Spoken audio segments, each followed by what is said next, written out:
আপনারা কি জানেন বাংলাদেশে সবচেয়ে বেশি রেমিটেন্স আসে কোন দেশ থেকে? এতদিন এই টপ জায়গাটার দখলে ছিল সংযুক্ত আরব আমিরাত, কিন্তু বাংলাদেশ ব্যাংকের সর্বশেষ 14ই জানুয়ারি প্রকাশ করা রিপোর্ট অনুযায়ী 2024-25 অর্থ বছরে পরপর 3 মাস বাংলাদেশে সবচেয়ে বেশি রেমিটেন্স আসছে যেই দেশ থেকে তার নাম মার্কিন যুক্তরাষ্ট্র। আমেরিকা থেকে প্রায় $1.4 বিলিয়ন আসছে, যেখানে সেকেন্ডে থাকা সংযুক্ত আরব আমিরাত পাঠাইছে $990 মিলিয়ন। এইটা ভাইবা যেই না আপনি মনে মনে খুশি হইতে যাবেন, তখনই আপনার মনে হবে আচ্ছা, গত 20 তারিখে না ডোনাল্ড ট্রাম্প প্রেসিডেন্ট হিসেবে মার্কিন যুক্তরাষ্ট্রের ক্ষমতায় বসলো। এই ডোনাল্ড ট্রাম্প হবেন ইউএস এর ইতিহাসের প্রথম প্রেসিডেন্ট যিনি কিনা একটা ফৌজদারি অপরাধে দোষী সাব্যস্ত হয়েও হোয়াইট হাউসের দায়িত্ব গ্রহণ করলেন। কিছুদিন আগে পর্যন্ত ভাবা হইতো ডোনাল্ড ট্রাম্প হয়তো ক্ষমতা গ্রহণের আগেই জেলে চলে যাবেন। তার বিরুদ্ধে ছিল হাশ মানি পেমেন্টের মামলা, যেই অভিযোগের সূত্রপাত আগের ইলেকশন ক্যাম্পেইনে 2016 সালে। অভিযোগটা ছিল স্টর্মি ড্যানিয়েলস নামক একজন অ্যাডাল্ট ফিল্ম তারকাকে মুখ বন্ধ রাখার জন্য ট্রাম্প প্রায় $1,30,000 দিছিলেন। ট্রাম্প এই অভিযোগ অস্বীকার করেন এবং গত 10ই জানুয়ারি ট্রাম্পকে বিনা শর্তে ডিসচার্জ দেয়া হয়। গত বছরের 13ই জুলাইয়ের কাহিনী আপনাদের মনে আছে। ট্রাম্পকে কিন্তু একটা ক্যাম্পেইন র্যালির সময় সবার সামনে দুনিয়া থেকে সরাই ফেলার চেষ্টা করা হয়। এত কিছুর পরেও ডোনাল্ড ট্রাম্প আমাদের সবার সামনে হোয়াইট হাউসে দ্বিতীয়বারের মতন ইউএস এর প্রেসিডেন্ট হিসেবে বসলেন। তার নির্বাচনী ক্যাম্পেইনে উনি কিন্তু অনেকগুলা কথা দিছিলেন যেইগুলা কিনা ক্ষমতা গ্রহণের শুরুর দিন থেকেই হয়তো উনি বাস্তবায়ন করা অলরেডি শুরু করে দিচ্ছেন। আর ট্রাম্পের অনেক সিদ্ধান্তই বাংলাদেশকে কোনো না কোনোভাবে প্রভাবিত করতে পারে। ট্রেড বা ব্যবসা, ইমিগ্রেশন বা অভিবাসন এবং এনভায়রনমেন্ট বা পরিবেশ, এই 3টা জায়গায় ডোনাল্ড ট্রাম্প আসায় খুবই গুরুত্বপূর্ণ প্রভাব পড়বে বলে ধারণা করা হইতেছে। তার উপর ট্রাম্পের একটা খুবই গুরুত্বপূর্ণ ক্ষমতার জায়গা হচ্ছে presidential executive order. Donald Trump দ্বিতীয়বারের মতন ইউএস এর ক্ষমতায় আসায় পুরো বিশ্বে আসলে তাৎপর্যপূর্ণ কি কি পরিবর্তন হইতে যাইতেছে, যার মধ্যে বাংলাদেশও অন্তর্ভুক্ত। এই পুরো ব্যাপারটি আমি আজকের ভিডিওতে আলোচনা করার চেষ্টা করব। তো চলুন শুরু করা যাক। This video is sponsored by TapTapSend Bangladesh. তাদের সম্পর্কে কথা হবে ভিডিওর পরবর্তী অংশে। প্রথমেই আসি ট্রেড বা ব্যবসার আলোচনায়। রিপাবলিকানরা কিন্তু অর্থনীতির দিক থেকে একটা পলিসি ফলো করে। মনে করেন একটা কোম্পানির নাম এ আর একটা কোম্পানির নাম বি। এ কোম্পানিটা আমার নিজের দেশের, বি কোম্পানিটা আমার দেশের বাইরের অর্থাৎ বিদেশি একটা কোম্পানি। এখন আমি যদি আমার দেশকে আগাই নিতে চাই, আমার স্বাভাবিক ধারণা হইতেছে আমার নিজের দেশীয় অভ্যন্তরীণ যে কোম্পানি এ, ওকে আমার উপরে উঠার ব্যবস্থা করে দিতে হবে। এন্ড এই কারণে আমি একটা খুব গুরুত্বপূর্ণ কাজ করতে পারি। আমি যে বিদেশি কোম্পানিতে আছে বি, যেটা কিনা এ কোম্পানির ডিরেক্ট কম্পিটিটর, তার উপরে আমি বিভিন্ন শুল্ক আরোপ করতে পারি। আমি বলতে পারি বি কোম্পানি, দেখো তুমি যদি তোমার এই প্রোডাক্টটা আমার দেশের মধ্যে বেচতে চাও, তাইলে তোমাকে আমার গভর্নমেন্ট বা সরকারকে মনে করেন $5 দিতে হবে। কিন্তু এ কোম্পানির ক্ষেত্রে এইরকম কোনো শর্ত নাই। তাতে কইরা বি কোম্পানি যখন আমার দেশে এসে তার পণ্যটা বেচতে চেষ্টা করবে, এই পণ্যের বিক্রয় মূল্য কিন্তু তার বেশি রাখতে হবে, অ্যাটলিস্ট ওই $5 বেশি রাখতে হবে এ কোম্পানির থেকে। এই যে আমি আমার দেশের পলিসি দিয়া আমার দেশীয় কোম্পানিকে উপরে ওঠার সুযোগ করে দিতেছি, এই পলিসিটাকেই বলে হচ্ছে প্রোটেকশনিস্ট পলিসি, যেটা রিপাবলিকানরা অনেক ফলো করে। আর ডোনাল্ড ট্রাম্প তো রিপাবলিকান। এই বিদেশি পণ্যের উপরে যে শুল্ক আরোপ করা, এটাকেই কিন্তু বলে ট্যারিফ। ট্রাম্পের কিন্তু সবচেয়ে প্রিয় শব্দই হচ্ছে এই ট্যারিফ। ইভেন মাঝে মাঝে ওকে ট্যারিফ ম্যান বইলাও ডাকা হয়। ট্রাম্প আসার কারণে বিদেশি পণ্যের উপরে শুল্ক ধরার মাধ্যমে তাদের আমেরিকার মধ্যে প্রবেশে অবশ্যই বাধার সৃষ্টি করা হবে, এমনটাই ধারণা করা হইতেছে। অন্যদিকে নিজের দেশের ব্যবসায়ীদের উপর থেকে ট্যাক্স ট্রাম্প কমাই দিবে, যেটাকে বলা হচ্ছে ট্যাক্স কাট। শুধু কর্পোরেট ক্ষেত্রেই যে ট্যাক্স কাট করবে এমন না, ইন্ডিভিজুয়াল লেভেলে অর্থাৎ প্রত্যেক মানুষের উপরে যে ট্যাক্স আছে এই ট্যাক্সও কাট করবে ট্রাম্প। তবে ট্রাম্পের এই ট্যারিফ ধরার প্রভাবটা পুরা বিশ্বের মধ্যেই পড়বে। এমনকি আমেরিকার সবচেয়ে বড় ট্রেড পার্টনার কানাডা, মেক্সিকো কিংবা চীনও এর থেকে মুক্তি পাবে না। ট্রাম্প তো চীনরে একদম দেখতেই পারে না, এটা আপনারা জানেন। একদিকে এই বছর ইউএস এর মধ্যে চায়নার যে এক্সপোর্ট বা রপ্তানি, এটা রেকর্ড লেভেলে পৌঁছাইছে। অন্যদিকে ট্রাম্প এটা একদম ক্লিয়ার করে দিছে, উনি ক্ষমতায় আসার পর চীন থেকে আগত পণ্যের উপরে ট্যারিফ 60% পর্যন্ত বাড়ায় দেওয়া হবে। যেখানে এই 2024 সালে ইউএসএতে চায়নার প্রোডাক্টের বৃদ্ধি 14% ছাড়াই গেছিল। ট্রাম্প আসার পর এই পরিমাণটা অবশ্যই কমবে, এটা আপনারা ধরতে পারেন। আগের টার্মে ট্রাম্প কিভাবে চীনের সাথে ট্রেড ওয়ার শুরু করছিল এইটা আশা করি আপনাদের ধারণা আছে। বিশ্বের অন্যান্য দেশগুলোর ক্ষেত্রেও এই ট্যারিফ 10% বাড়ায় দেওয়া হবে, যেটা চীনের ক্ষেত্রে 60%। তবে বাংলাদেশের বাইরে আমাদের যে প্রবাসী ভাই বোনেরা থাকেন তাদের জন্য খুবই কাজের একটা অ্যাপের সন্ধান আমি পেয়েছি, যার নাম ট্যাপ ট্যাপ সেন্ড। এইটা খুবই অসাধারণ একটা অ্যাপ, যেটা দিয়ে আপনি আপনার দেশে পরিবার পরিজনের কাছে টাকা পাঠাইতে পারবেন খুবই সহজে। ট্যাপ ট্যাপ সেন্ড ব্যবহার করার সবচেয়ে বড় সুবিধা হচ্ছে এটা ইউজ করতে কোনো চার্জ কাটে না, ট্রান্সফারের উপরে কোনো কমিশন নাই, মানে জিরো চার্জ, হিডেন কোনো কিছু নাই, সম্পূর্ণ নিরাপদ আর লাইসেন্স প্রাপ্ত এক প্ল্যাটফর্ম। ট্যাপ ট্যাপ সেন্ড এখন আছে ইউকে, ইউএসএ, কানাডা, ইউরোপ, সংযুক্ত আরব আমিরাত এবং অস্ট্রেলিয়াতে। এছাড়াও অনেক মানি ট্রান্সফার প্ল্যাটফর্ম থেকে বেশি এক্সচেঞ্জ রেট দেয়, টাকা খুবই তাড়াতাড়ি পৌঁছায় যায়। দেশে যাকে টাকা পাঠাবেন তার বিকাশ, নগদ, রকেট, ক্যাশ পিকআপ কিংবা ব্যাংক অ্যাকাউন্টে টাকা পাঠানো যায়। সব থেকে ইন্টারেস্টিং জিনিস হচ্ছে, আপনি যদি ট্যাপ ট্যাপ সেন্ডের নতুন ইউজার হয়ে থাকেন তাহলে প্রথমবার টাকা পাঠানোর সময় আমার এই কোড এনআইএট, ENAYET, এইটা যদি আপনি ব্যবহার করেন তাইলে যত ডলার বা পাউন্ড বা ইউরো পাঠাইতেছেন তার সাথে $10 বা পাউন্ড বা ইউরো কিংবা 50 দিরহাম বা 50 অস্ট্রেলিয়ান ডলার বোনাস পাবেন। অ্যাপ ডাউনলোড করার সবকিছু বিস্তারিত পোস্ট এবং কমেন্ট সেকশনের মধ্যে আমি দিয়ে রাখছি, সেই লিঙ্কে ক্লিক করে আপনি ডাউনলোড করে নিতে পারেন। রোল অ্যান্ড বার্জার কনসাল্টিং ফার্মের মতে এই পলিসিগুলোর কারণে 2029 সালের মধ্যে ইউরোপিয়ান ইউনিয়নের অর্থনীতিতে প্রভাব পড়বে $533 বিলিয়ন, মার্কিন যুক্তরাষ্ট্রে এর প্রভাব পড়বে $749 বিলিয়ন আর চীনে $827 বিলিয়ন। এখন আপনার মনে হইতে পারে, আচ্ছা ইউএস এর ভিতরে কেন প্রভাব পড়বে? ওই যে আপনাকে এক্সাম্পল দিছিলাম এ ভার্সেস বি কোম্পানির। ধরেন আপনার বি কোম্পানি, যেটা বিদেশের কোম্পানি, আপনার দেশে পণ্য বেচে, আপনি ওর উপরে ট্যারিফ দিছেন। ও এখন বলল ঠিক আছে আপনার দেশে আমি ব্যবসা করুম না, বাইরে থেকে পণ্য আসা আপনি মনে করেন বন্ধ করে দিলেন। তাইলে এই যে দেশি এ কোম্পানিগুলোর মতন যে কোম্পানিগুলো আছে ওদের তো কম্পিটিশন কমে গেল।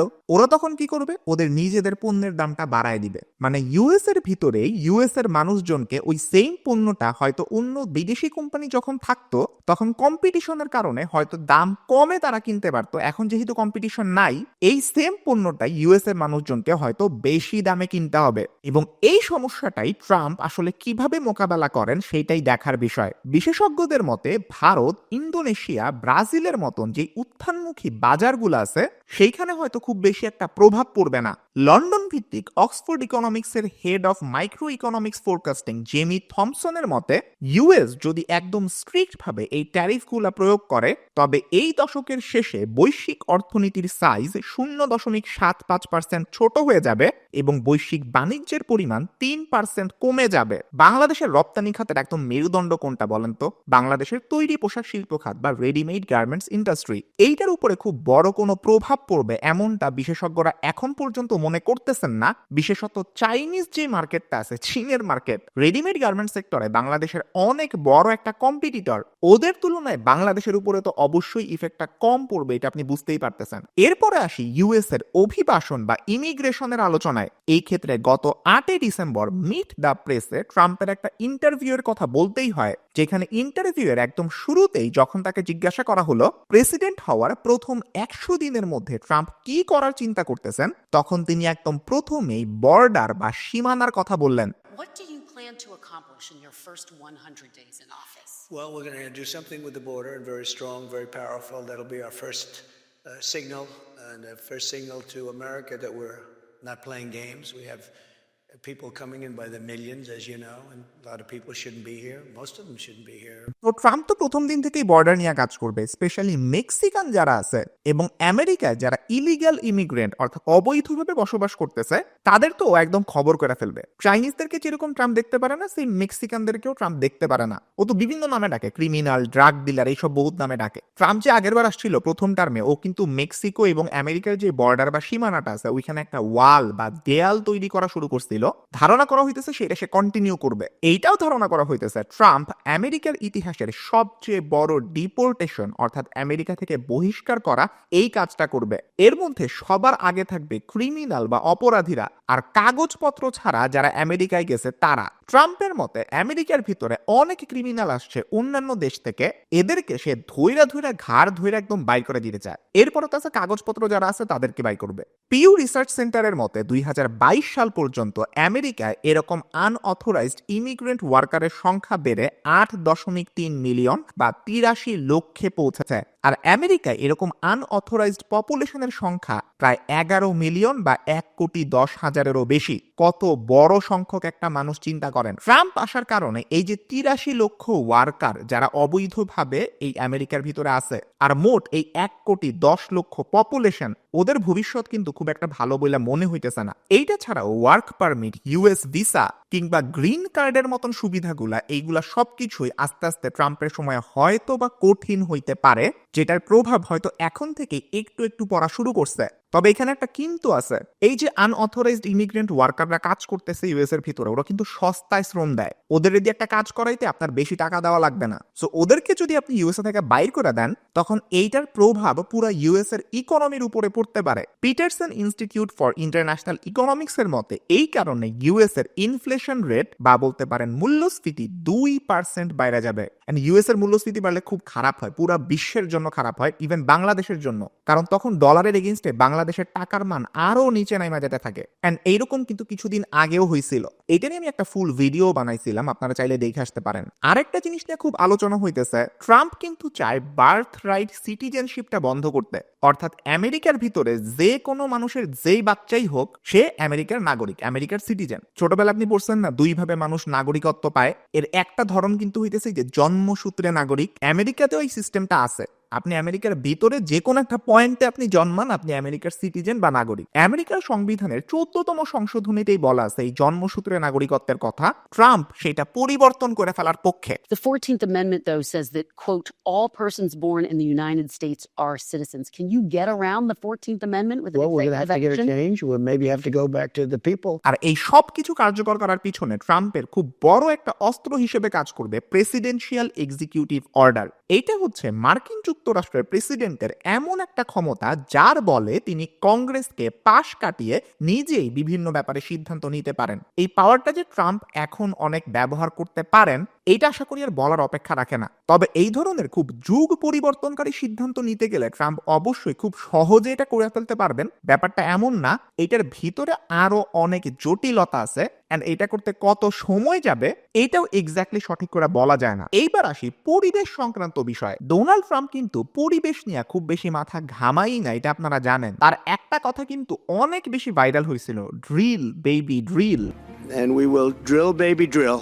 We're going to be drilling in a lot of other locations. যখন জো বাইডেন ইউএস এর উপকূলীয় এলাকা রক্ষার জন্য সেইখানকার 62,05,00,000 একর পানিতে তেলের ড্রিলিং করা ব্যান করে দিছিল বা নিষিদ্ধ করছিল, তার রিয়াকশন হিসেবে ট্রাম্প এমনটা বলছিল। কারণ ট্রাম্পের মূল উদ্দেশ্যই হইতেছে ব্যবসা বাণিজ্য করা, টাকা পয়সা রোজগার করা। পরিবেশের কি হইলো সেটা নিয়ে সে মাথা ঘামাবেই না। এই ধরনের মানুষদেরকে বলা হয় মার্কেট লিবারালস। ট্রাম্পের টার্গেট হইতেছে জীবাশ্ম জ্বালানির ব্যবহার বাড়ানো, নবায়নযোগ্য শক্তি বা ইলেকট্রিক কার, বৈদ্যুতিক গাড়ি যেগুলো আছে ওদেরকে যে ট্যাক্স ক্রেডিট দেওয়া হইতো সেইগুলা বন্ধ করে দেওয়া, এনভায়রনমেন্টাল বা পরিবেশগত যে রেগুলেশন বা সীমাবদ্ধতাগুলো ছিল সেইগুলাকে কমায় দেয়া। ট্রাম্প কিন্তু আগেই বলে গেছে যে সে আসার পরেই প্যারিস জলবায়ু চুক্তি থেকে বের হয়ে আসবে। ট্রাম্পের আগের টার্মেও সে কিন্তু আগেই কাজ করছিল, পরে বাইডেন আসার পরে সে আবার ওই চুক্তিতে প্রবেশ করছে। এখন ট্রাম্প আসার পরে আবার তো বের হওয়ার কথা বলছেই, পাশাপাশি এইটাও বলছে শুধু প্যারিস চুক্তি না, বরং UN framework convention on climate change, যেটাকে সংক্ষেপে বলা হয় ইউএনএফসিসিসি, এইটা থেকেও সে বের হয়ে আসার চেষ্টা করবে, যদিও জিনিসটা একটু কঠিনই হবে আসলে। একদিকে গোটা পৃথিবীর অন্যতম প্রধান জলবায়ু সম্মেলন সিওপি বা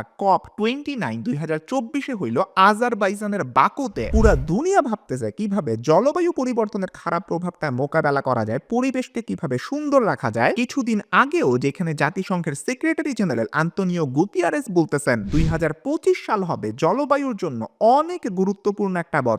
এই অবস্থায় ডোনাল্ড ট্রাম্প ইউএস এর ক্ষমতায় আসাটা পরিবেশবাদীদের জন্য অনেক বড় একটা চ্যালেঞ্জ হয়ে দাঁড়াইছে। কারণ ডোনাল্ড ট্রাম্প এসে কি করে, পরিবেশ রক্ষা পাবে, জলবায়ু পরিবর্তনের খারাপ প্রভাব মোকাবেলা করা যাবে, এইসব জায়গায় গবেষণা হোক বা অন্য যেসব ফান্ডিং গুলো আছে, মেজর ফান্ডিং গুলা বন্ধ করে দেওয়ার চেষ্টা করে। এখন মার্কিন যুক্তরাষ্ট্রই যদি এইসব ফাইন্যান্সিং এ না থাকে, তাহলে অন্যান্য দেশগুলা কি করবে সেটাও একটা চিন্তার বিষয়। ক্লাইমেট ফাইন্যান্সিং বা জলবায়ু অর্থায়নের কি হবে, COP29 এ নেওয়া সিদ্ধান্তগুলা কিভাবে বাস্তবায়ন করা হবে, এখন এইগুলা তোলা অনেক বড় চিন্তার বিষয় হয়ে দাঁড়াইছে। এখানে অবশ্য চীনের একটা বড় সুযোগ আছে এই ফাঁকা ময়দানটাতে লিডার বা নেতার ভূমিকা পালন করার। যদি বিশ্বের দুইটা বড় চলমান লড়াইয়ের কথা বলতে হয়, একদিকে তো হচ্ছে ইউক্রেন বনাম রাশিয়া, অন্যদিকে তো হচ্ছে ইসরায়েল প্যালেস্টাইন। যদিও ইউক্রেনের প্রেসিডেন্ট জেলেনস্কি ট্রাম্পকে অনেক তেল মারতেছে যাতে করে ইউএসএ তাদেরকে এইড, মিলিটারি সাপোর্ট কিংবা ডিপ্লোম্যাটিক সাপোর্ট দেয়, কিন্তু ট্রাম্প আগে থেকেই বলছে এই লড়াইটা সে শেষ করবে এন্ড আশা করা যায় এই বছরই সেটার একটা প্রতিফলন দেখা যাবে। আরেকটা তো হইলো ইসরায়েল বনাম ফিলিস্তিন। দিন শেষে তো ইসরায়েলের বেলায় কোনো ইন্টারন্যাশনাল ল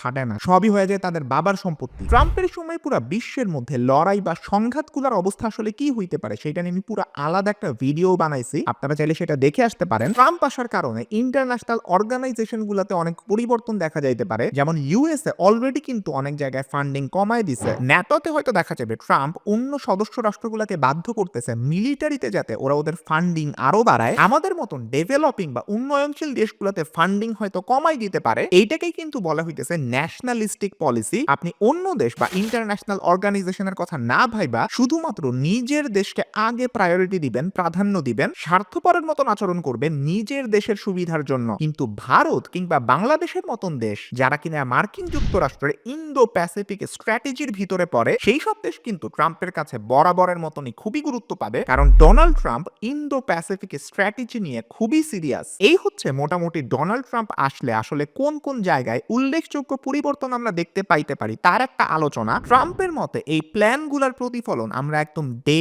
1 বা 1 নম্বর দিন থেকেই দেখতে পারি। সবাইকে অসংখ্য ধন্যবাদ ভিডিওটা দেখার জন্য। আপনার যদি এই ধরনের কন্টেন্টগুলো ভালো লাগে আপনি সাবস্ক্রাইব করে রাখতে পারেন এবং পাশে থাকা বেল আইকনটা প্রেস করতে কখনোই ভুলবেন না। সবাই ভালো থাকবেন, সুস্থ থাকবেন, দেখা হবে ইনশাআল্লাহ পরবর্তী ভিডিওতে। আল্লাহ হাফেজ।